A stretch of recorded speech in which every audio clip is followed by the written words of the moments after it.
sekarang ni kita beri tanamkan azam usaha kita supaya nanti kita menjadi orang yang memberi bukan lagi menerima. Sebab akan datang akan ada orang lain yang menerima pula. Betul. Kan hari ni kita dapat, besok kita tanam azam supaya kita menjadi orang yang memberi, sebab disebutkan orang yang memberi itu lebih baik daripada yang menerima. Jadi kita berusaha lah untuk menjadi orang yang lebih baik. Kan bukanlah masa menjadi benda tak baik, baik juga. Kalau tak ada orang yang terima pun susah juga kalau keluar zakat tak ada yang terima kan. Jadi untuk akan datang tanamkan tekad dan azam supaya kita menjadi orang yang memberi, bukan lagi orang yang menerima, supaya akan datang ada lagi orang yang akan menerima daripada dana zakat kita, dan kita Allah tambahkan luaskan rezeki kita. InsyaAllah moga-moga berkat daripada kewajipan yang kita tunaikan menerusi zakat ni, insyaAllah dapat membantu orang, dan insyaAllah kita juga kan Allah Ta'ala bantu. Dan untuk hari ni terima kasih banyak-banyak Ustaz Syafizan Sabaruddin, Dai Lembaga Zakat Selangor, untuk perkongsian bicara barakah Ustaz. InsyaAllah panjang umur murah rezeki, kita jumpa lain waktu Ustaz. InsyaAllah. Terima kasih Kian Azwan Sama kembali Ustaz. Assalamualaikum. Waalaikumsalam warahmatullahi taala wabarakatuh. Alhamdulillah. Itu dia bicara barakah yang dibawakan oleh Lembaga Zakat Selangor, dan menutup tirai Warna Pagi hari ini. Sahabat-sahabat sekalian, terima kasih yang setia dari awal sampai ke penghujung Warna Pagi hari Selasa ni. Ya, betul. Dan selepas ni Yati akan mengambil alih tetuang udara di Radio IKIM ini menerusi perkongsian aspirasi 10.1 bermula dengan rancangan syariah dan perundangan. InsyaAllah hari ini Encik Umar Asam Muhammad akan sama-sama berkongsi tentang peluang usia emas. InsyaAllah banyak yang menarik akan dibawakan seterusnya oleh sahabat penyampai kami di Radio IKIM. Dan untuk Warna Pagi kita jumpa esok. Sehingga itu, Assalamualaikum warahmatullahi wabarakatuh. Rancangan itu tadi dibawakan oleh Lembaga Zakat Selangor. Hubungi 1300884343 untuk info agihan dan kutipan. Layari zakatselangor.com.my untuk pembayaran zakat anda. Dengan zakat, andalah hero asnaf. Bayangkan jiwa yang tenang, anak-anak yang soleh, pasangan yang mendamaikan, gaji biar sederhana tetapi cukup segalanya. Inilah namanya keberkatan. Mahu mencari keberkatan dalam kehidupan? Temui kami para dai Lembaga Zakat Selangor setiap hari Selasa jam 9.30 pagi hanya di Radio IKIM, saluran inspirasi Korea Islami anda. Johor Bahru 106.2 FM. Hiburan mendidik jiwa hanya yang terbaik di IKIM, Inspirasi Emporia Islami.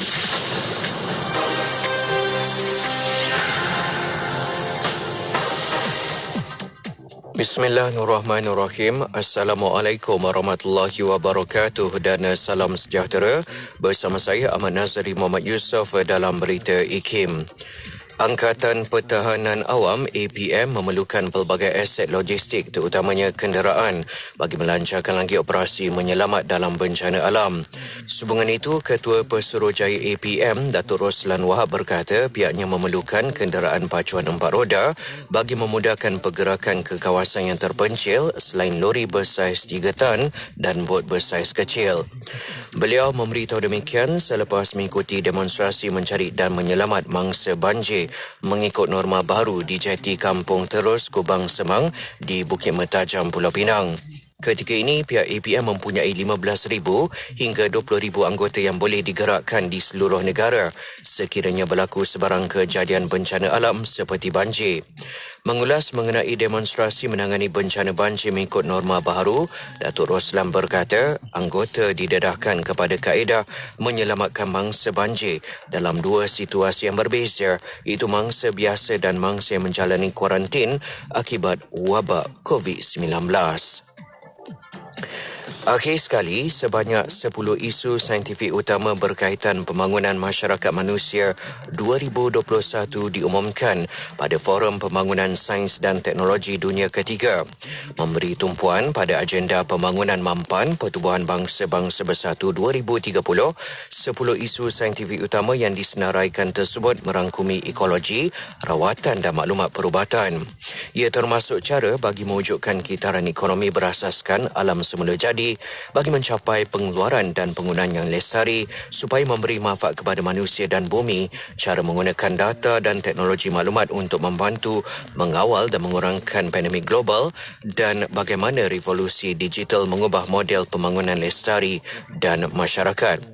Sementara itu, para saintis daripada lebih 10 buah negara dan wilayah termasuk China, Amerika Syarikat, Britain dan Kanada mengambil bahagian dalam memilih isu-isu tersebut. Sekian saja berita IKIM untuk edisi 10 pagi ini. Berita seterusnya bakal ke udara pada pukul 12 tengah hari nanti. Assalamualaikum warahmatullahi wabarakatuh dan teruskan kesetiaan anda bersama IKIM Inspirasi Inforia Islami. Laporan berita tadi dari sumber bernama.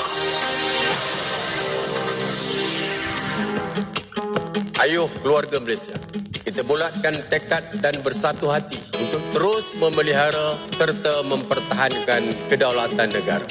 Sebagai keluarga Malaysia yang besar, kita harus bertoleransi dalam semua perkara. Hormat menghormati serta mengekalkan perpaduan rakyat yang berbilang kaum, agama dan bangsa serta integrasi nasional silang budaya adalah tunjang kekuatan kita sebagai sebuah negara bangsa yang berjaya. Umpama selembar benang dikait, ditenun dan dijalin, akhirnya menjadi kain yang sempurna indah.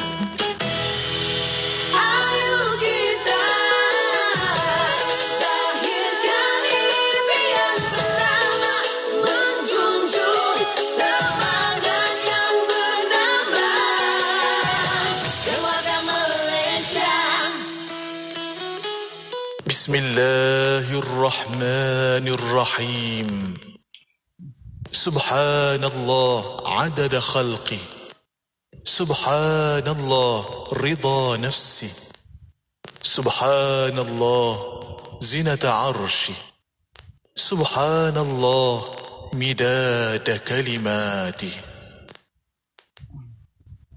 Subhanallah adada khalqi. Subhanallah rida nafsi. Subhanallah zinata arshi. Subhanallah midada kalimati. Subhanallah adada khalqi. Subhanallah rida nafsi. Subhanallah zinata arshi. Subhanallah midada kalimati. Subhanallah adada khalqi. Subhanallah rida nafsi. Subhanallah zinata arshi. Subhanallah midada kalimati. Subhanallah adada khalqi. Subhanallah rida nafsi. Subhanallah zinata arshi. Subhanallah midada kalimati. Subhanallah adada khalqi. Subhanallah rida nafsi. Subhanallah zinata arshi. Subhanallah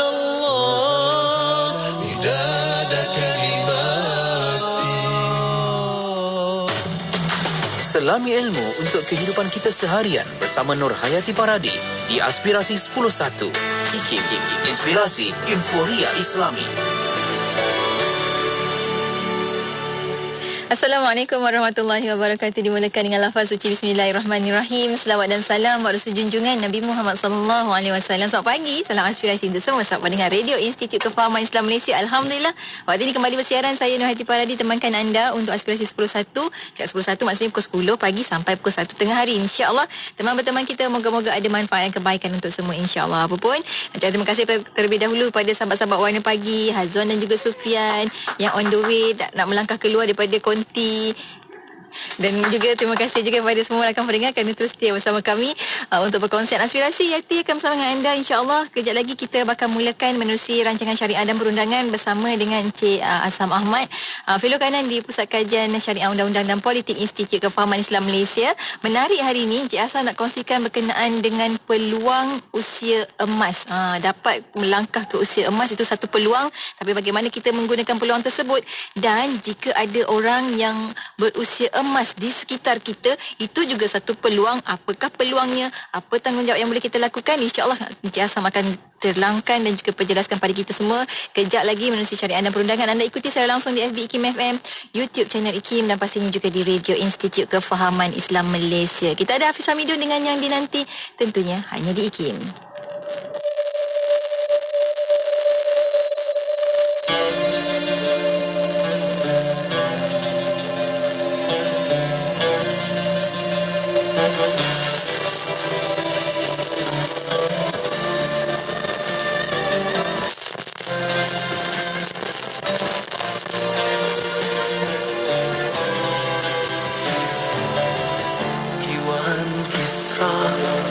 berantak bergegar, sang raja bersibuk kebingungan.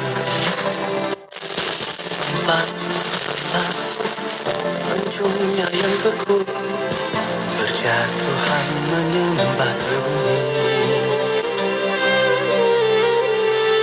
Rasulullah hadirmu dinantikan, Rasulullah dirimu ditambahkan, dan obor lambang kemegahan sembahan majusi terpadam dan tiada lagi.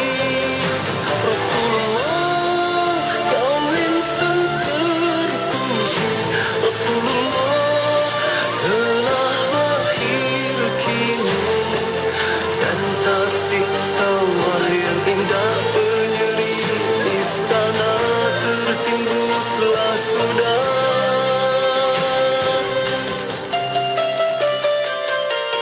Bintang Ahmad telah terbit di langit, sang pendeta Yahudi pun bertembir. Kota Makkah dipenuhi cahaya, petanda kelahiran insan mulia. Rasulullah hadirmu dinantikan, Rasulullah dirimu ditambahkan. Abdul Muttalib minda tercinta bebaskan hambanya kerana terlalu gembira. Rasulullah kau insan yang terpuji, Rasulullah telah lahir kini. 12 Rabiul Awal di tahun gajah, detik gemilang abadi.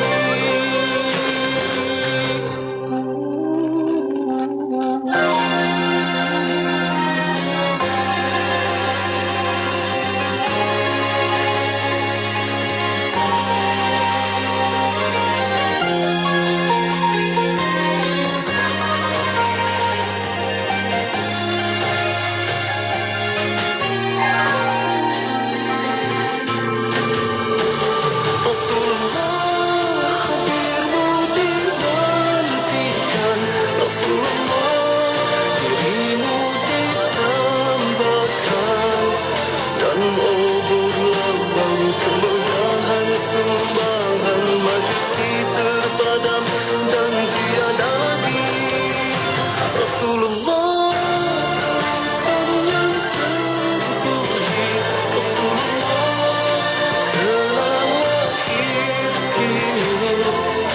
12 Rabiul Awal di tahun gajah, detik gemilang abadi.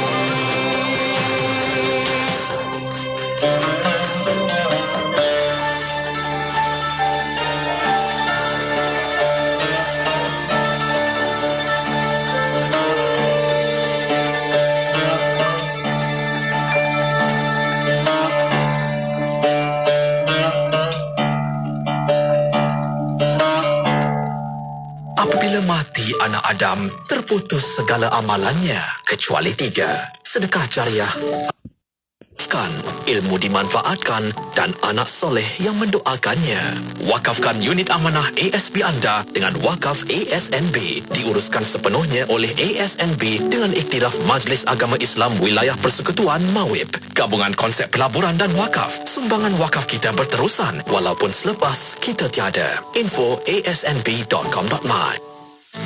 Kisahnya ada 2 orang anak kembar, dua-dua lelaki. Bila nak makan, seorang suka nasi goreng kampung, seorang lagi suka nasi goreng ayam. Bila nak main, seorang suka basikal, seorang lagi suka skuter. Bila nak tidur, seorang suka bantal tinggi, seorang lagi tidur tak pakai bantal. Ayahnya pula ikutkan jelah perangai anak-anak ni sampailah mereka dewasa. Dua-dua pandai berniaga, seorang berniaga offline, seorang lagi berniaga online. Jadi, ayahnya hadiahkan mereka pakej berkembar IKIM. Dua-dua ada iklan radio dan iklan media. Senang, dua-dua dapat harga berpatutan. Jom kembangkan lagi perniagaan anda dengan memasarkan produk dan perkhidmatan anda di platform media sosial dan radio IKIM dengan harga berbaloi. Info lanjut, hubungi 017-345-2564 atau 012-686-9236. Tarikh tutup permohonan iklan adalah pada setiap 16 hari bulan pada setiap bulan. Amalan bersedekah tidak terikat kepada umur, tidak juga kepada agama dan bangsa. Bersedekahlah dengan sedekah yang terbaik, khususnya buat saudara-saudara kita yang berada di Syria dan Yaman, yang kini amat memerlukan bantuan kita. Ayo zahirkan kebersamaan kita dalam kempen bantuan kecemasan Syria dan Yaman, anjuran Aman Palestin sebagai satu cara memperkukuh tali persaudaraan. Layari www.jommenyumbang.com untuk pertanyaan lanjut. Bangkit, berjuang bersama. Radio IKIM 20 tahun sentiasa memberi anda pengisian yang relevan dan terkini di Warna Pagi bersama Pian dan Hazwan setiap Isnin hingga Jumaat 6 hingga 10 pagi. Terdapat juga lagu-lagu ketuhanan yang terbaik dan terkini. Cintamu tak pernah hadir, zikir Radio IKIM 20 tahun sentiasa relevan dan terkini. IKIM, inspirasi, inforia Islami. Radio IKIM 20 tahun inspirasi Inforia Islami. Alhamdulillah, terima kasih pada sahabat-sahabat kerana terus setia bersama kami di Radio Institut Kefahaman Islam Malaysia. Hari ini Selasa, bakal kita mulakan perkongsian kita menerusi rancangan syariah dan perundangan untuk bersama dengan sahabat-sahabat. Dah pun bersedia di hujung talian. Kita ada Encik Mak Asam Ahmad, merupakan fellow kanan di Pusat Kajian Syariah, Undang-Undang dan Politik Institut Kefahaman Islam Malaysia. Assalamualaikum Encik Asham. Waalaikumsalam warahmatullahi wabarakatuh. Masya Allah, terima kasih banyak Cik Asham kerana sudi untuk bersama dengan sahabat-sahabat pada pagi ini untuk perkongsian kita dalam syariah dan perundangan. Dan yang paling penting sebab kita kata bulan November ini adalah bulan kita nak dimasyhurkan dengan bulan keluarga Malaysia. Tapi keluarga Malaysia dia akan dimulakan dengan institusi keluarga. Dalam institusi keluarga adanya warga emas. Jadi hari ini tajuk kita tentang peluang usia emas. Mungkin awalan ini Cik Asham boleh kongsikan bersama dengan sahabat pendengar berkaitan tentang peluang usia emas ini, apakah kedudukan warga emas dalam masyarakat dan menurut Islam sendirilah. Encik Asham, silakan. Ya, terima kasih Yati. Bismillahirrahmanirrahim. Alhamdulillah. Wassalatu wassalamu ala Rasulillah wa ala alihi wa sahbihi wa mawala. Rabbi shrah li sadri wa yassir li amri wa hlul 'uqdatam min lisani yafqahu qawli. Subhanaka la ilma lana illa ma 'allamtana innaka antal alimul hakim. Jadi tajuk yang dipilih oleh Yati pada hari ini adalah merupakan satu tajuk yang amat menarik dan juga penting dan juga relevan kepada semua orang. Tajuknya menyebut perkataan peluang usia tua. Dan biasanya bila kita sebut usia tua ni, kita tidak kaitkan dengan peluang. Pasal usia tua ni pada kebiasaannya dikaitkan dengan kematian, dikaitkan dengan sakit, dikaitkan dengan tubuh badan yang sudah lemah, yang sering tidak sehat, dikaitkan dengan tidak relevan lagi. Jadi itu adalah perkara-perkara yang sering dikaitkan dengan usia tua. Dan jarang kita bercakap tentang usia tua itu sebagai satu peluang. Pada hakikatnya kehidupan ini sendiri adalah merupakan satu peluang. Dalam hidup kita ini, kita diberikan berbagai-bagai peluang. Bezanya sama ada kita sedar atau tidak. Mungkin sebahagian daripada kita tidak menyedari berapa banyak peluang yang telah dia lepaskan dalam hidupnya. Jadi hari tua itu sendiri adalah merupakan satu peluang, kerana tidak semua orang berpeluang untuk mencapai usia tua. Macam saya, alhamdulillah, sudah diberikan peluang oleh Allah untuk hidup setengah abad. Jadi kita tak tahulah, saya tak tahulah berapa banyak lagi peluang yang Allah Ta'ala kurniakan untuk saya. Begitu juga orang lain, masing-masing sudah mendapat peluang masing-masing. Jadi kalau kita bercakap tentang peluang di usia tua, maka seseorang itu sebenarnya telah melalui banyak peluang. Dia telah melalui zaman kanak-kanak, dia telah melalui zaman remaja, telah melalui zaman muda, telah melalui zaman dewasa pertengahan umur, dan sekarang dia sudah mencapai usia tua. Maknanya dia berikan peluang yang banyak. Peluang yang banyak dalam hidupnya. Jadi tua itu adalah merupakan suatu proses yang akan dilalui oleh sesiapa sahaja yang diberikan usia yang panjang. Orang yang berusia panjang, maka dia sempat merasa usia tua. Orang yang usianya tak panjang, maka dia akan mati awal, mati lebih muda. Jadi orang yang usianya lanjut, tua, bermakna dia telah dikurniakan usia yang panjang. Dan dengan usia yang panjang itu, dia telah dikurniakan juga peluang yang banyak. Untuk dia menyiapkan dirinya kepada tujuan kehidupan itu. Yang tu sepatutnya kita melihat. Kita sebagai orang-orang yang beriman, orang Islam, kita melihat hidup itu sebagai peluang dan kesempatan dan ladang untuk kita berusaha menyiapkan diri bagi kehidupan yang sebenar. Itu cara kita melihat kehidupan ini. Jadi kita hidup dalam kehidupan duniawi ini untuk persiapkan diri kita bagi kehidupan ukhrawi. Sebab itu bila kita bercakap tentang hidup, maka dalam Islam kita sentiasa kaitkan dia dengan mati. Hidup pasangannya adalah mati. Dan jiran kepada mati itu, yang dekat hampir dengan mati itu adalah usia tua. Jadi apabila seorang itu dikurniakan usia tua, maka padanya dizahirkan sifat-sifat yang menunjukkan kepada kemerosotan hidup. Sifat-sifat macam rambutnya beruban, sendi-sendinya lemah, tubuh badannya tidak sekuat dahulu, selalu sakit-sakit. Maka itu adalah tanda-tanda bahawasanya seseorang itu sudah menjejaki usia tua dan masanya akan sampai. Pasti. Mati itu adalah sesuatu yang pasti. Masanya akan sampai untuk dia meninggalkan kehidupan ini buat selama-lamanya. Maka usia tua itu juga daripada perspektif orang yang masih muda, sepatutnya mengingatkan mereka. Bila mereka melihat orang yang tua, maka mereka melihat pada orang tua itu sebagai masa hadapan.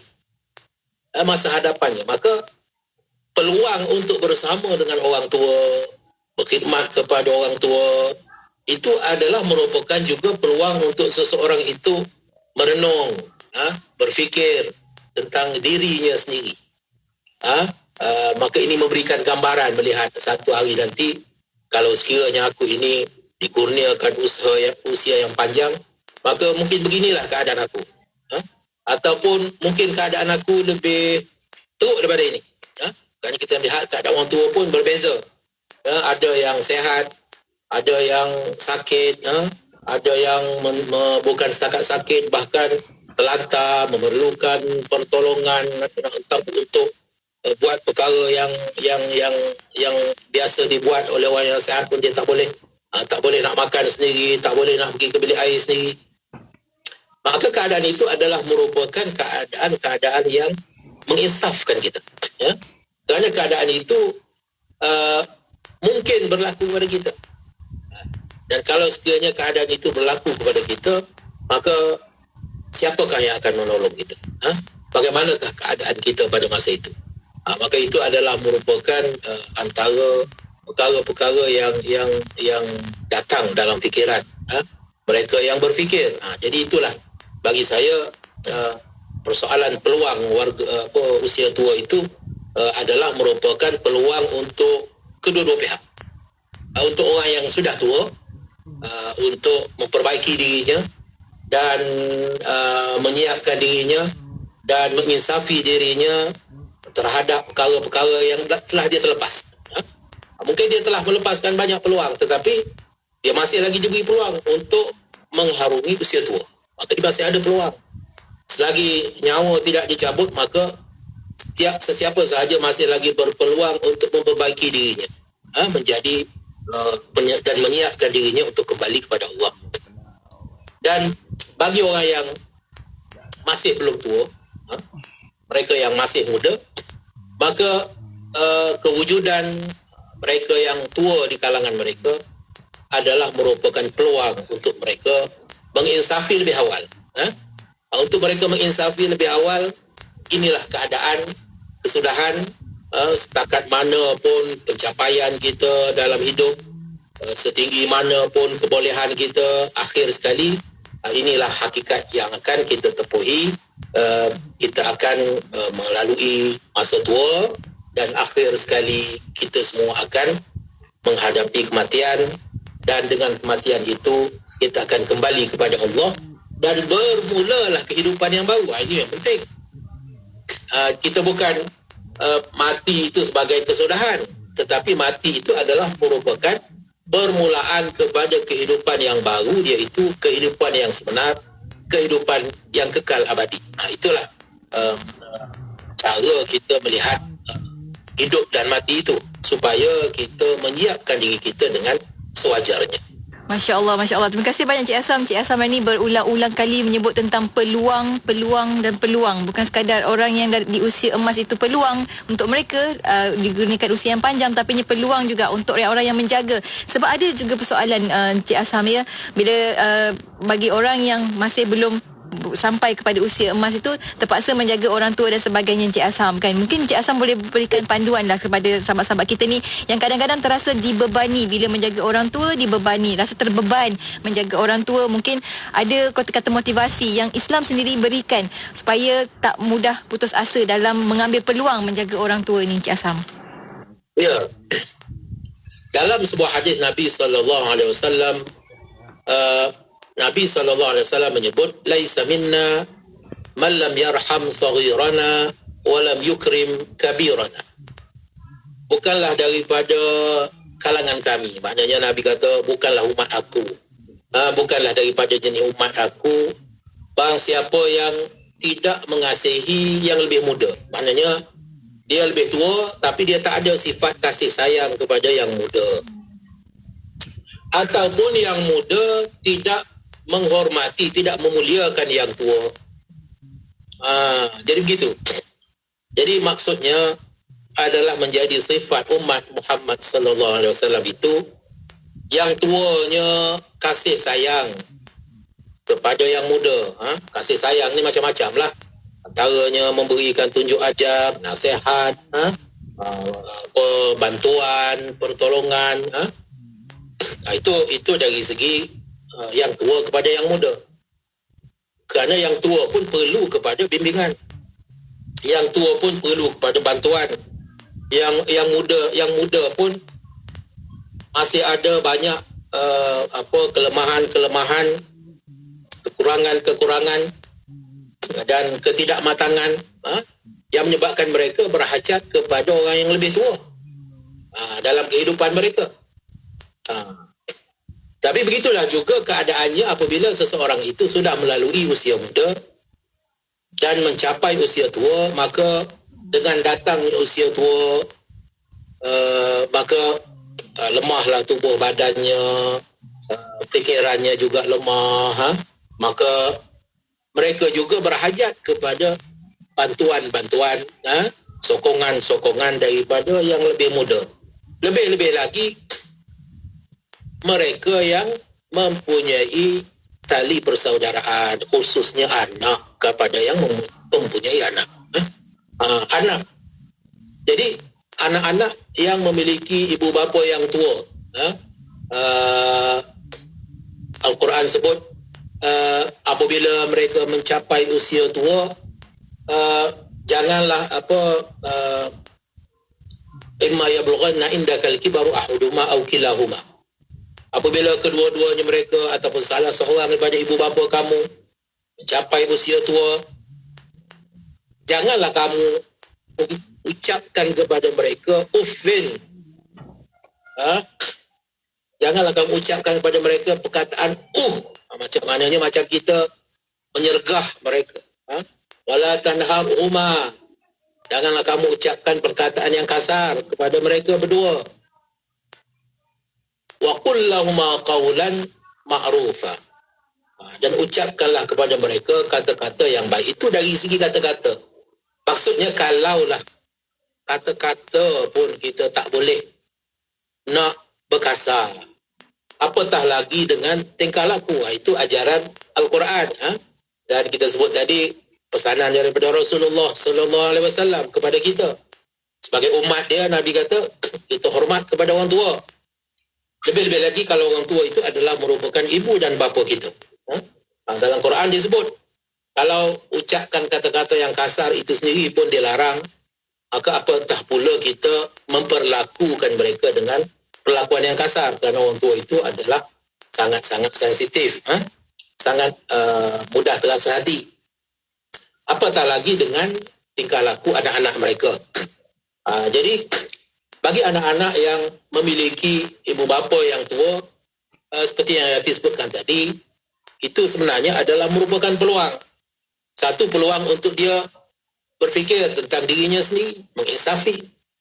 Ini sekarang ni masa bagi kedua ibu bapaku. Kalau sekiranya Allah Ta'ala kurniakan aku usia yang panjang, maka aku juga akan berada pada kedudukan ini. Maka sebelum kita nak ucapkan sesuatu ucapan, sebelum kita nak buat sesuatu perbuatan kepada orang tua kita, cuba kita fikirkan, cuba kita letakkan diri kita pada kedudukan mereka.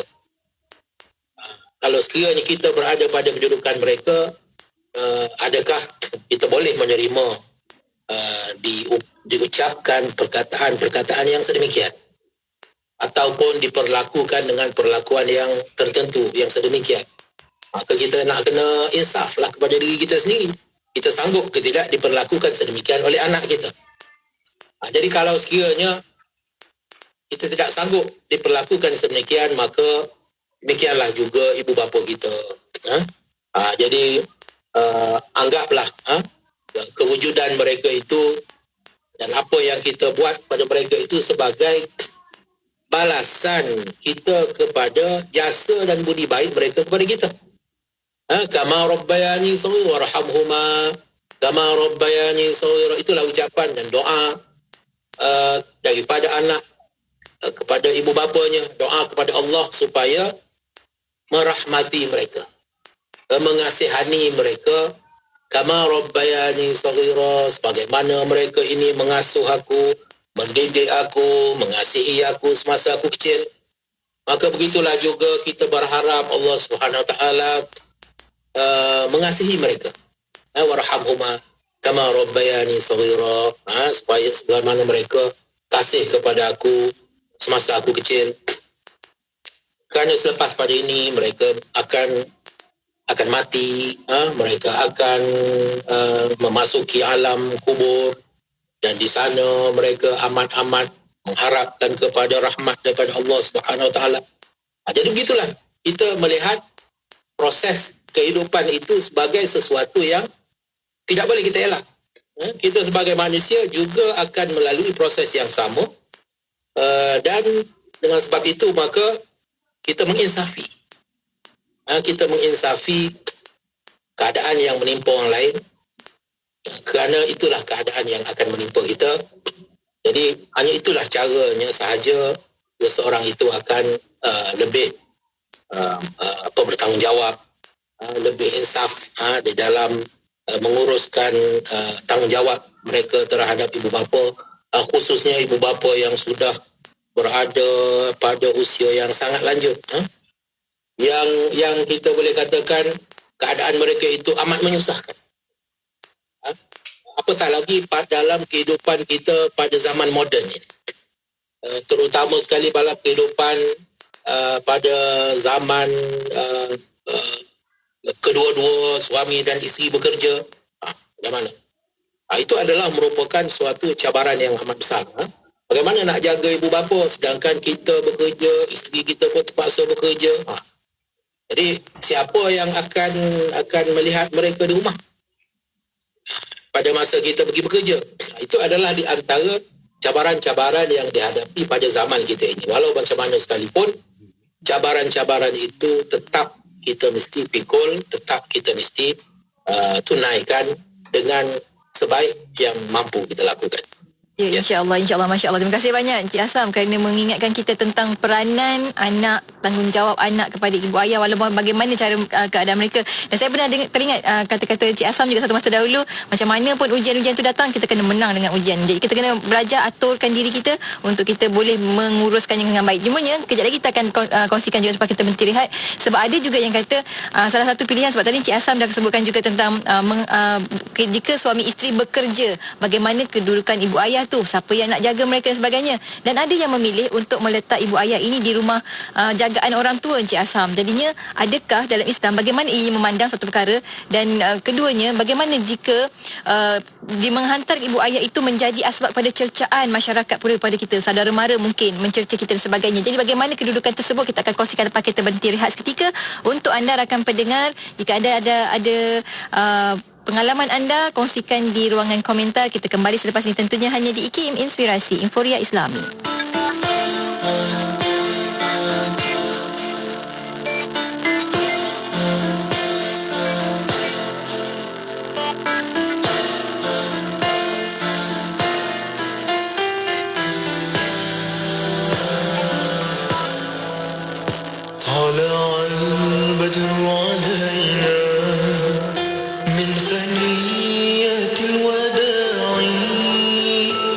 وجب الشكر علينا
Radio IKIM 20 tahun Inspirasi Inforia Islami. Kita kembali bersiaran bersama dengan sahabat pendengar menerusi rancangan syariah dan perundangan untuk tajuk kita pada hari ini tentang peluang usia emas bersama dengan Encik Asham Ahmad, merupakan fellow kanan di Pusat Kajian Syariah Undang-Undang dan Politik Institut Kefahaman Islam Malaysia. Kita sambung lagi bincang-bincang kita hari ini Encik Asham, dan kita juga sebelum kita nak pergi pada soalan tadi, sebelum kita berhenti rehat, berkenaan dengan bagaimana jika seseorang itu membuat keputusan untuk meletakkan ibu ayah mereka di pusat jagaan orang tua. Tapi kita ada juga soalan daripada sahabat kita ni, Encik Asham, di FB, di WhatsApp IKIM.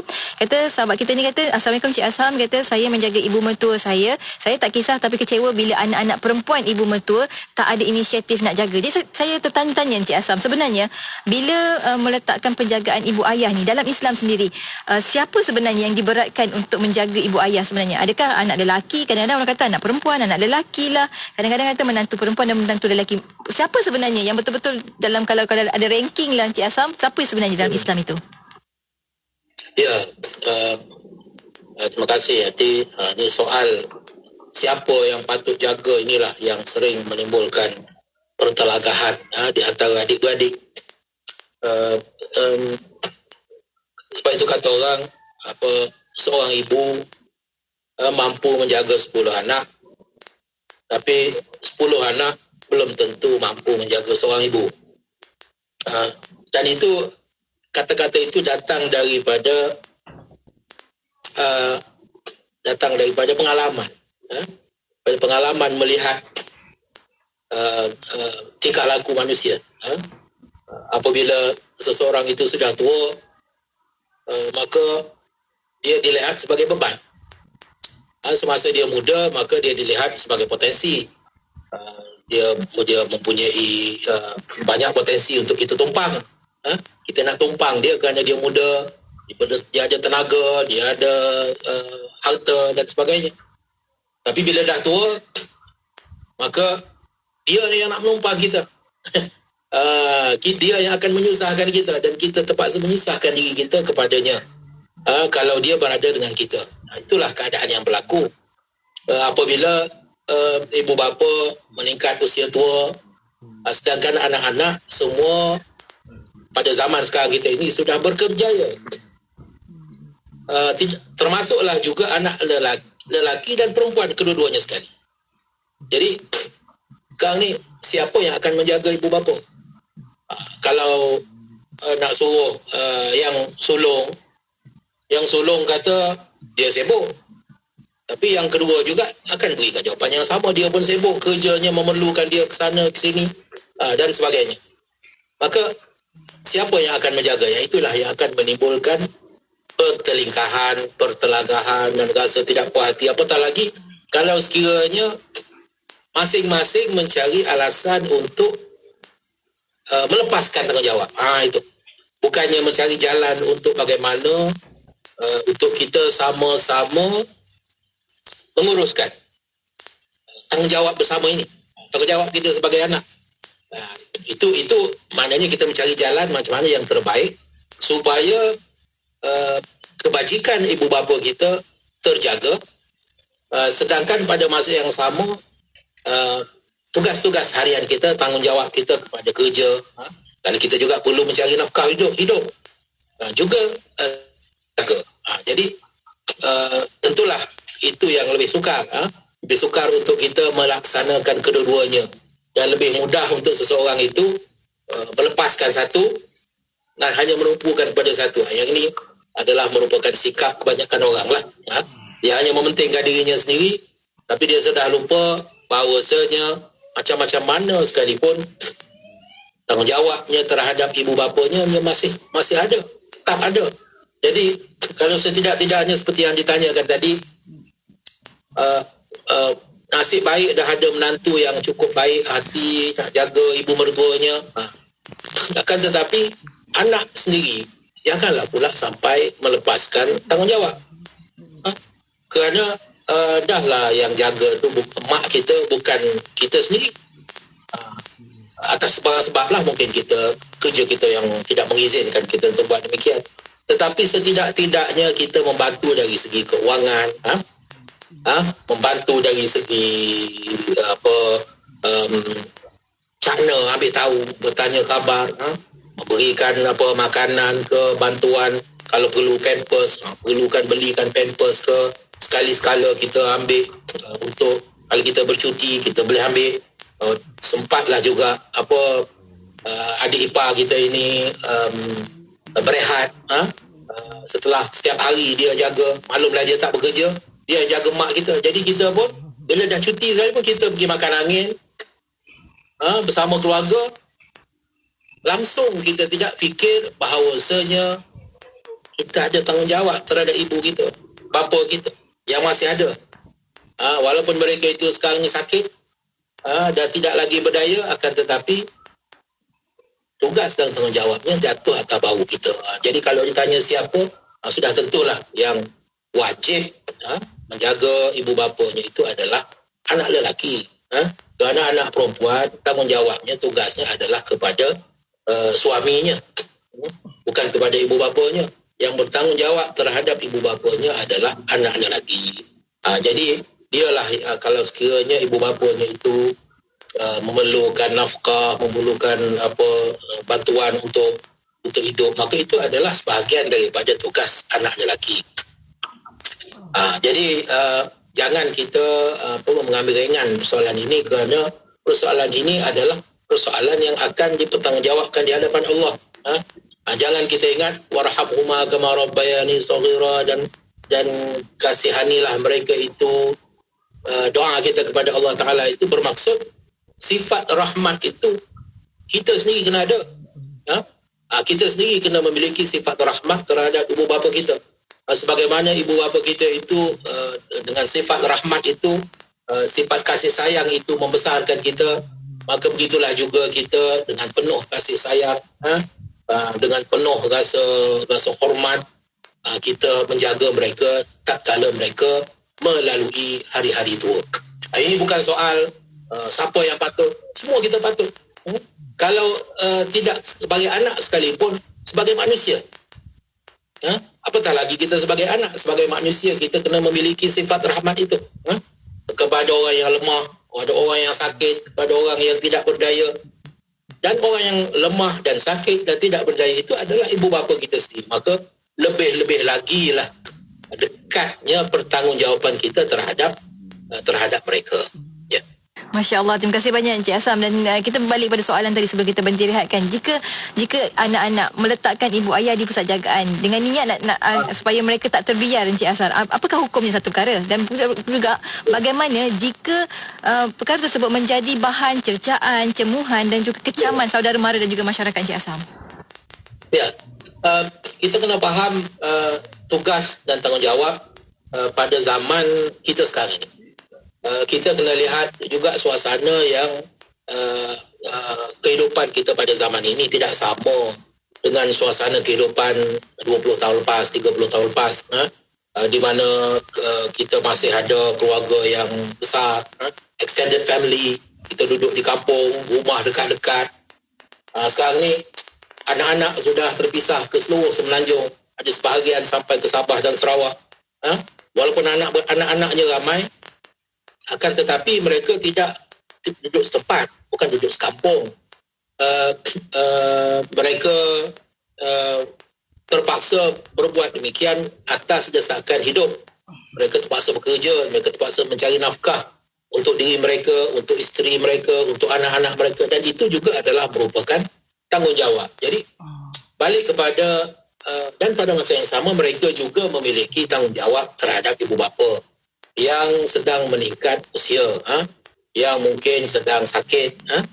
Jadi bagaimana kalau sekiranya mereka mengambil keputusan untuk meletakkan ibu bapa mereka di bawah jagaan orang lain, hanya mengupah orang lain untuk menjaga ibu bapa mereka. Kalau sekiranya itu yang mereka mampu lakukan, mereka tidak ditanya lebih daripada apa yang mereka mampu lakukan. La yukallifullahu nafsan illa wus'aha. Allah tidak membebankan seseorang itu lebih daripada apa yang dia mampu lakukan. Kita nak jaga ibu bapa kita pun mengikut kemampuan kita, sebagaimana kita jaga anak-anak kita mengikut kemampuan kita. kalau kita mampu membelikan mereka makanan yang berkhasiat, vitamin dan bagai-bagai, dan kita mampu menyediakan mereka rawatan kesihatan yang terbaik di hospital-hospital swasta, itu kita memiliki kemampuan, maka lakukanlah. Tetapi tidak semua orang begitu, bahkan kebanyakan orang tidak begitu. Kebanyakan orang hanyalah mempunyai kemampuan yang ala kadar, yang tidak mampu untuk menyediakan kemudahan-kemudahan yang mewah untuk ibu bapa mereka ataupun untuk keluarga mereka. Maka itu sahaja yang mereka dipertanggungjawabkan, apa yang mereka mampu sediakan. Jadi dalam soal penjagaan ibu bapa juga begitu. Yang dikehendaki oleh agama adalah sifat rahmat dan kasih sayang itu. Dan kita perlu untuk memberikan apa yang kita mampu berikan. Dan kalau sekiranya penjagaan yang terbaik dalam konteks kita yang menjaga itu adalah dengan meletakkan ibu bapa kita di rumah orang tua. Di situ mereka dijaga dengan lebih baik pada hemat kita. Maka itu adalah merupakan keputusan yang sepatutnya dibuat, dan bukan hak orang lain untuk mempersoalkan itu dan ini, kerana bukan mereka yang menjaganya, bukan mereka yang dipertanggungjawabkan. Jadi tugas orang yang dipertanggungjawabkan itulah untuk melaksanakan tanggungjawab itu dengan cara yang terbaik. Jadi kalau cara yang terbaiknya adalah dengan meletakkan ibu bapa mereka di bawah jagaan orang yang boleh menguruskan mereka 24 jam.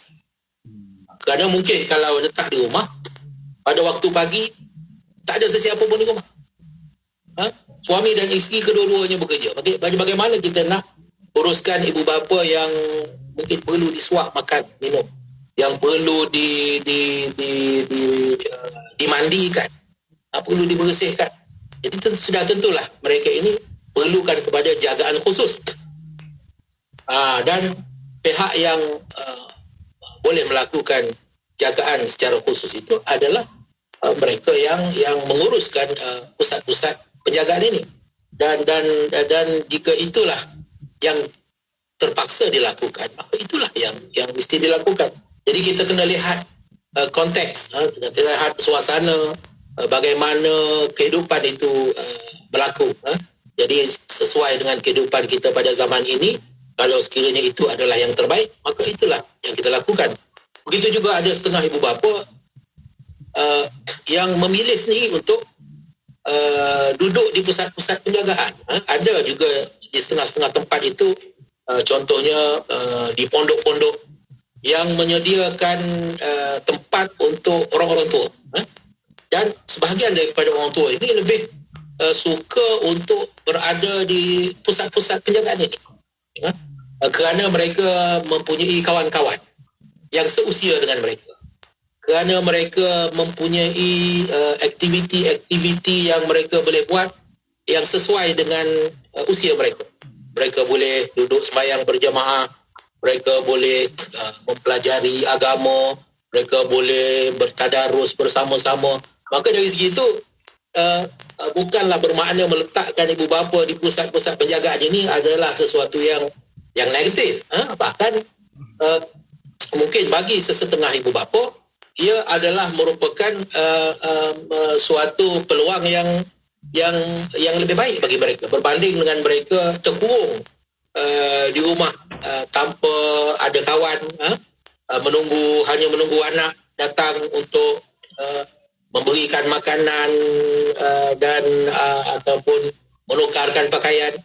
Maka itu sudah tentulah bagi mereka lebih teruk daripada mereka hidup di pusat jagaan.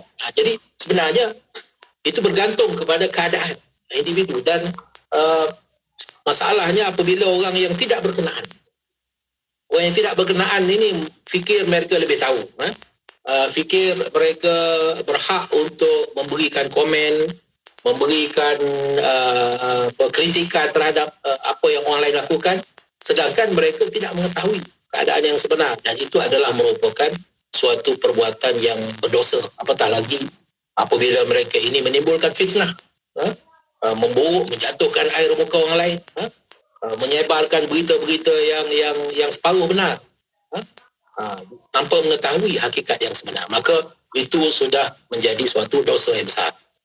Ya. Alhamdulillah. Terima kasih banyak Cik Asam. Dan kita sampai hujung-hujung dan Cik Asam untuk perkongsian pada hari ini. Bila kata peluang usia emas, mungkin ada kesimpulan sedikit di hujung ni untuk rakan-rakan pendengar kita. Pesan-pesan lah untuk kita semua. Silakan Cik Asam. Ya, pesanan saya supaya mereka yang mempunyai ibu bapa dan kaum keluarga yang tua, yang daif, yang dalam keadaan memerlukan bantuan, agar mereka bersabar, bersabar dengan ujian yang diberikan oleh Allah Subhanahu Wa Taala, dan itu adalah merupakan termasuk di dalam amal kebajikan. Termasuk dalam amal kebajikan. Kita jangan ingat amal kebajikan itu hanyalah dalam bentuk sembahyang, puasa, zakat. Bahkan amal kebajikan, antara amal kebajikan yang besar itu adalah mereka yang menunaikan hajat orang lain. Mereka yang memudahkan kehidupan orang lain. Jadi kalau kita menolong orang lain, kita memudahkan kehidupan orang lain, maka Allah Ta'ala berjanji akan memudahkan jalan kita ke syurga. Maka itulah, sebab itulah Hayati bagi tajuk pada kita pada hari ini tentang peluang. Jadi peluang di usia tua itu adalah juga merupakan peluang mereka yang muda. Peluang mereka yang muda untuk menjadikan kewujudan orang-orang tua itu sebagai ladang mereka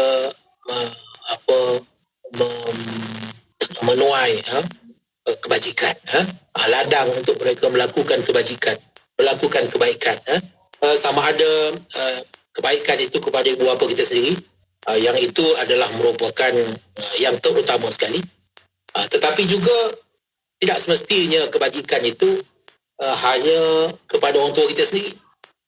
Bahkan ada juga orang yang sudah tiada orang tua, ibu bapanya sudah meninggal, mereka juga boleh menyumbangkan dalam bentuk tugas-tugas sukarela di rumah-rumah orang tua.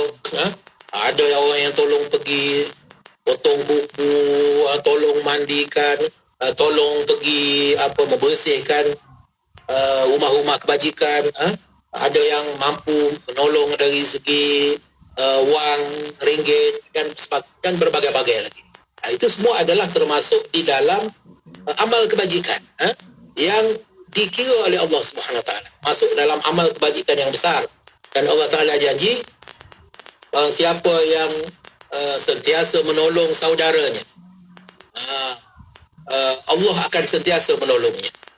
Akan sampai masanya kita pula memerlukan pertolongan. Pada masa itu siapa yang akan menolong kita? Itu Allah sahaja yang akan menolong kita dengan berbagai-bagai cara lah. Jadi hendaklah kita sentiasa berada dalam keadaan bersedia untuk menolong, buat kebajikan. Tak kira lah kepada sesiapa sahaja, lebih-lebih lagi khususnya kepada mereka yang tua, yang sudah lemah, yang tidak berdaya. Apatah lagi kalau yang tua, yang lemah, yang tidak berdaya itu adalah merupakan ibu bapa dan kaum keluarga kita sendiri. Ya. Masya Allah. Terima kasih banyak Encik Asam. Terima kasih banyak untuk perkongsian pada hari ini. Memang betul lah kata usia emas itu dia bukan sekadar peluang, tapi ditambah juga dengan rezeki. Rezeki di dunia dan juga di akhirat, insya-Allah. Terima kasih banyak Encik Asam. Sampai bertemu lagi minggu hadapan, insya-Allah. Assalamualaikum. Waalaikumsalam warahmatullahi wabarakatuh. Dan untuk anda sahabat pendengar, teruskan kesetiaan bersama kami tentunya hanya di IKIM, Inspirasi Inforia Islami.